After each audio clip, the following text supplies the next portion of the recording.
দ্বিতীয় পর্ব, আতঙ্কের ছায়া।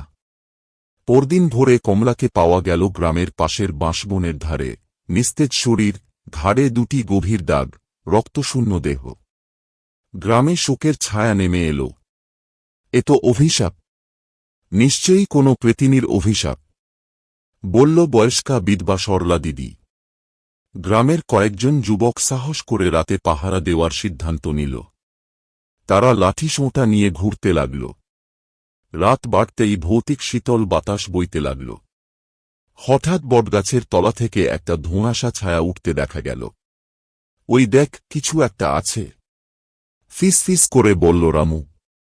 ধোঁয়াতে ছায়াটি ধীরে ধীরে আকার নিতে লাগল, এক বিকৃত নারী মূর্তি, যার লম্বা নখ আর রক্তমাখা ঠোঁট। আমার রক্ত চাই, আমার রক্ত চাই। যুবকদের একজন ভয়ে অজ্ঞান হয়ে পড়ে গেল, বাকিরা চিৎকার করে পালিয়ে গেল।